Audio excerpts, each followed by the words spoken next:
Assalomu alaykum, hurmatli ijtimoiy tarmoq foydalanuvchilari. Mana anchadan beri kanalimga video qo'ymayotgandim. Mana bugun vaqtim bo'lib bo'shab kanalimga video qo'yishni xohladim va mana shu yangi ochgan kanalim yaxshi rivojlanyapti. Blokka tushgani yo'q, Xudoga shukr. Endi shu kanalimiz rivojlanib tursin deb qisqa videolar qilib joylagandik. Mana endi sekin joylarga chiqib ham bir videolar qilamiz. Hali men o'zim bu kanalda o'zimni kommunal sohadagi shaxsiy ma'lumotlarim, ya'ni o'zimni kommunal sohadagi shaxsiy xonadonimni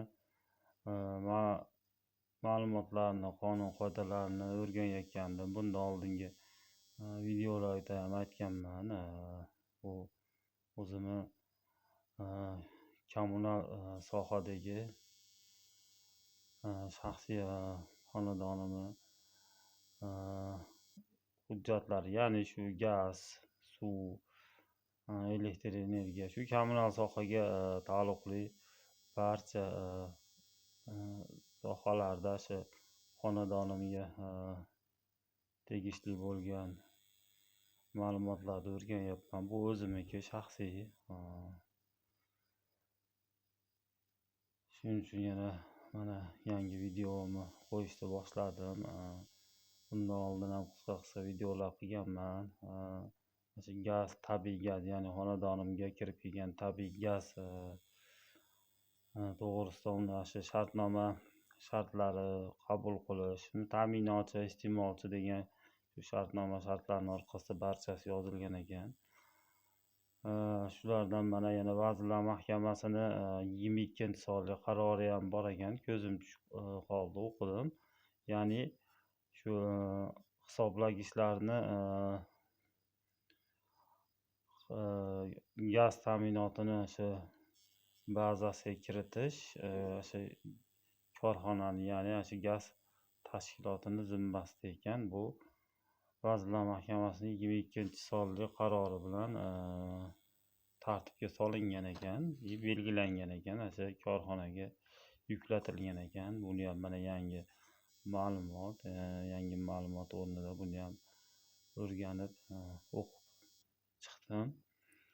Bundan oldingi qilgan videolarimda ham o'sha shartnoma shartlarini o'qib ko'p bandlarini aytgandim. Endi ulardan ham yakuniy qismini ham o'qib ko'rdim. Yakuniy qismida ham shu shartnoma shartlarini bir taraf yoki ta'minotchi yoki iste'molchi bajarmasa,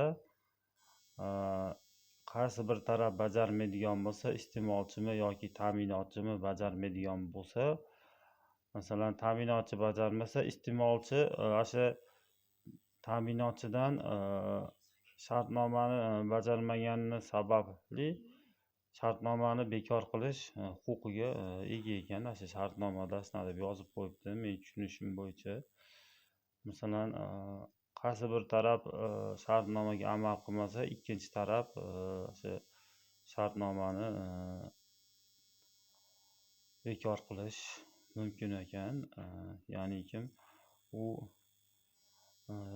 yakunlovchi qismida belgilangan ekan. Shartnomani ikki taraf ham yaxshi saqlash va talab qilganda uni taqdim etishga mas'ul ekan. Ikki taraf ham mas'ul ekan. Ikki taraf ham yaxshi holatda, iste'molchi ham, ta'minotchi ham saqlash kerak ekan. Shu narsalarni ham mana o'qib, hammasini ko'p narsalarni o'qib, ko'p narsalarni yozib, kompyuterdan chiqarib qo'ydim. Endi hammasini video qilsam bu juda ko'p bo'ladi. Juda ham ko'p vaqt ketadi. Shuning uchun o'zim o'qib o'rganib, asosiylarini, qonunda belgilanganlarini videoga olib mana joylayapman sekin. Endi bundan tashqari bir ikkita arizamiz ham bo'lgan. Ko'ramiz. Endi u arizani ham kerakli joylarga topshirganmiz. Bu bo'yicha ham hali ma'lumotlar beramiz. Ariza bo'yicha ham ishlar qanday ketyapti, qay holatda, bu o'zim meni shaxsiy xonadonimniki, kommunal sohadagi ma'lumotlari. Bu arizalar ham ijobiy, yaxshi holatda o'z yechimini topadi degan umiddaman. Kuzatib boringlar. Hammanglarga katta rahmat.